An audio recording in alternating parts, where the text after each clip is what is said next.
Merci d'avoir choisi Europe 1 avec Thomas Schnell ce matin. L'heure de l'édito politique avec Karl Meus. Bonjour Karl. Bonjour Thomas. Rédacteur en chef au Figaro Magazine. Alors ce matin, vous revenez sur l'étude publiée par l'Institut de sondage Odoxa qui place la sécurité numéro 1 des préoccupations des Français à l'occasion des prochaines élections municipales. Et pour vous, c'est tout sauf une surprise. Oui, malheureusement, c'est tout sauf une surprise. La canicule fait la une de tous les médias et c'est évidemment légitime vu les records de température battus. Mais il ne se passe pas un jour en France sans que des événements de l'incivilité habituelle aux fusillades mortelles perturbent le quotidien des habitants des villes quand elles ne les inquiètent pas. Et ce qui était jusqu'ici l'apanage des grandes métropoles urbaines ou des grandes agglomérations est devenu le quotidien des villes moyennes, voire des petites villes.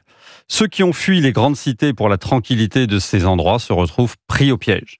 Tout le monde se souvient des affrontements le 18 juillet dernier à Limoges entre des habitants d'un quartier et les forces de l'ordre ou du piège tendu à des policiers à Béziers le lendemain par une quarantaine de jeunes.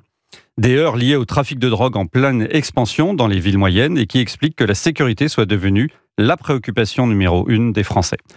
À 7 mois du scrutin municipal, vous l'avez dit, l'Institut Odoxa a sondé les Français pour le compte de journaux de la presse régionale et de la chaîne Public Sénat. L'objectif était de savoir quelles étaient les préoccupations de ces électeurs.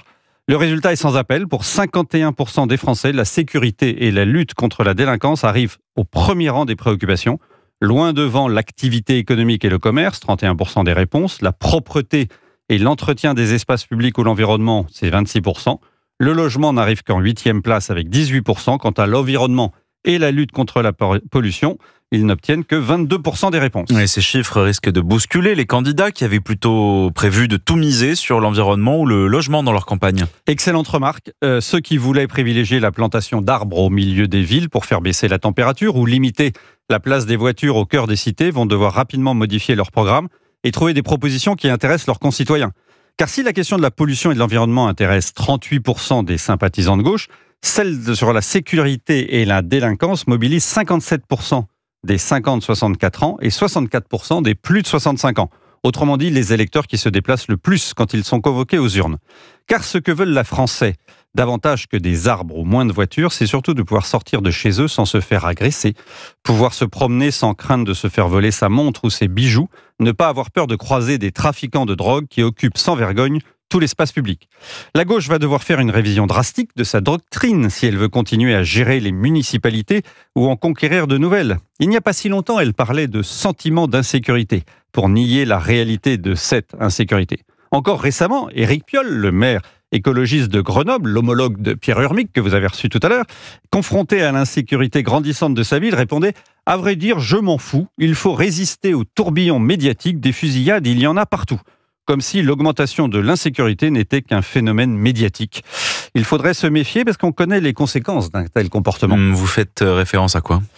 Aux élections municipales de 2001, à cette époque, les observateurs politiques se sont focalisés sur 3 villes emblématiques qui avaient été prises par la gauche, Paris, Lyon et Dijon, oubliant totalement que ces victoires étaient principalement le fruit des divisions de la droite, et surtout oubliant la perte de 101 communes par la gauche et le basculement de 56 villes de plus de 10 000 habitants avec la droite. Or justement, l'insécurité était déjà au cœur des préoccupations des Français, mais la gauche n'a pas voulu le voir. 1 an plus tard, pendant la campagne présidentielle, Lionel Jospin a même avoué avoir péché par naïveté dans ce domaine. Un aveu qui lui coûtera notamment sa qualification pour le second tour de l'élection présidentielle, où il verra Jean-Marie Le Pen lui passer devant le 21 avril 2002. Cette fois encore, les municipales précèdent d'1 année la présidentielle. Les observateurs expliquent qu'on ne peut pas comparer les 2 scrutins et que les Français ne votent pas de la même façon pour leur maire et leur président. Peut-être, mais ce qui s'est passé en 2002 peut se reproduire en 2027 pour les politiques qui continuent de regarder ailleurs alors que les Français ont peur. Merci Karl Meus, votre édito sur Europe 1.